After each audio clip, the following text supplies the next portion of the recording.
Good afternoon, you're welcome to the news on Flip. I am Christian Chuku. Let's take a look at the top headlines. And the breaking news we have this afternoon: against all odds, Tinubu wins APC presidential primary. Osibajo chief campaigner congratulates Tinubu. Bishop rapes a pastor twice in Lagos. Now to business.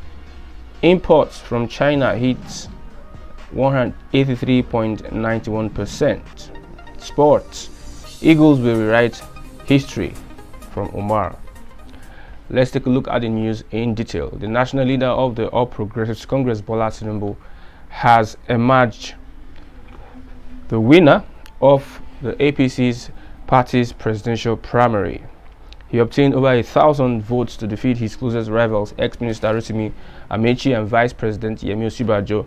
While Amaechi polled 316 votes, Osibajo scored 235 votes. He contested against 13 other aspirants: Mr. Chukwuemeka Nwajiba, Pastor Tunde Bakari, Mr. Ahmed Rufai, Senator Rochas Okorocha, Mr. Jack Rich, Governor Ben Ayade, Governor David Umahi, Senator Ahmed Yarima, Dr. Ahmed Lawan, Osibajo, Amaechi, Governor Yaya Bello, and Mr. Ogbonaya Onu. 9 aspirants had earlier stepped down, 8 of whom asked their supporters to vote for Tinubu, while one asked his supporters to vote for Osibajo.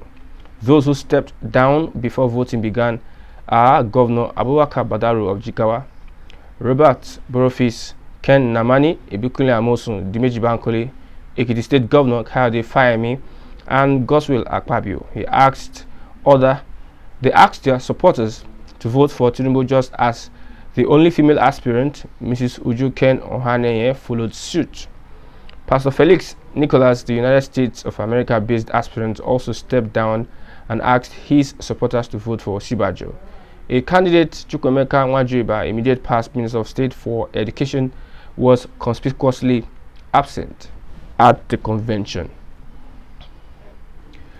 The Yemi Osibajo campaign organization's top campaigner, Richard Akinola, has congratulated the former Lagos State Governor Bola Tinubu on his early lead and presumed victory at the ongoing All Progressives Congress presidential primary. So far, Tinubu has obtained over 890 votes to lead his closest contenders, Rotimi Amaechi and Yemi Osibajo. Amaechi has obtained 175 votes, while Osibajo polled 126 votes. On his Facebook page on Wednesday morning, Akinola said though it appeared Tinubu would emerge victorious at the end of the exercise, he was proud of his support for the vice president. He wrote, "Congratulations, Asiwaju Tinubu, the presumed winner of the primaries. In any contest, there must be a winner. However, I'm very proud of my choice of support in the person of Prof. Yemi Osibajo. I have no iota of regret over my support for him. It was a privilege to play a pivotal role for him during the process. I would gladly do it over and over again. It's a matter of conviction. And for all our supporters and other volunteers who worked assiduously day and night on the PYO project, God bless you all." The founder of a church in Lagos State, identified only as Bishop Daniels, has been accused of raping an assistant female pastor at his house in the Lekki area of the state. Crime reporters gathered from the victim that Daniels, who is married with children, allegedly raped her on 2 separate occasions, adding that she bled during the incident. Correspondents learned that the victim, who was based outside Lagos, was summoned to the Lagos headquarters of the church where the incident happened.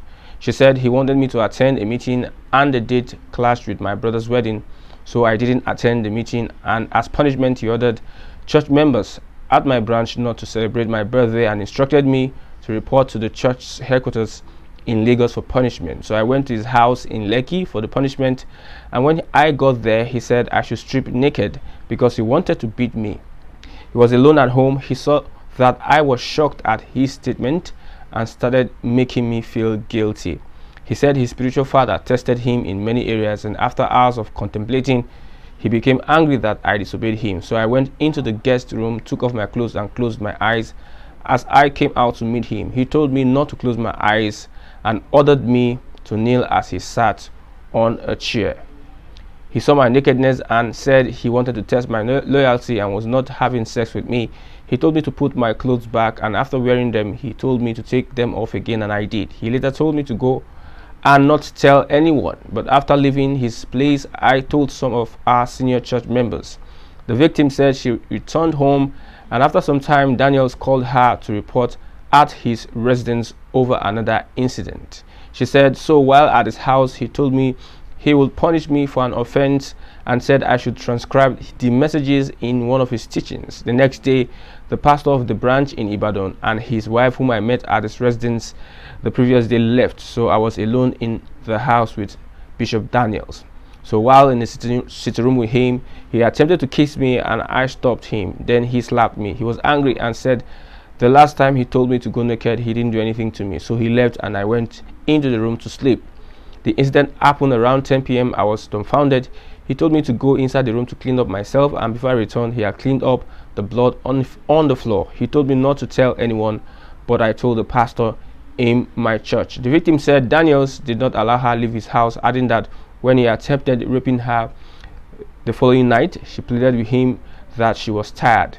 The 20-year-old said, in the morning I greeted him, but he didn't answer. Later, he started saying I should be privileged that he had that kind of thing with me. All of a sudden, he took off my clothes and raped me again, and still I bled the second time. It was traumatic for me. Now to business. Nigeria's imports from China rose by 183.91% from the 530.98 billion naira in the first quarter of 2018 to 1.51 trillion naira in the first quarter of 2022. According to the National Bureau of Statistics data on foreign trade, China is responsible for most of the imports into Nigeria. In the 5 quarters under review, China was the #1 nation on the top 10 countries. While China is responsible for the bulk of the nation's imports, export to China is negligible according to available data. The country was missing from the nation's top 10 export destination in the first quarter of 2018 to the first quarter of 2022 and the first quarter of 2020 and the first quarter of 2022. Only in the first quarter of 2021 did China mark its first imports here in Nigeria. Now to sports. Almeria striker Sadiq Umar leaves the Super Eagles are on the path of writing history after their World Cup failure. Umar, who played the last 2 minutes of the Eagles' 1-1 draw against Ghana in Abuja last match, a result that dashed the qualification hopes of the 3-time African champions of the Qatar 2022 World Cup, said the team would not disappoint as they kickstart their 2023 AFCON qualifying campaign against Sierra Leone. Yes, with that, we've come to the end of the news at this hour. Remember to like and share and subscribe to our channel. I am Christian Chico. This bulletin was produced by Odu Black. Do join us again. Thank you.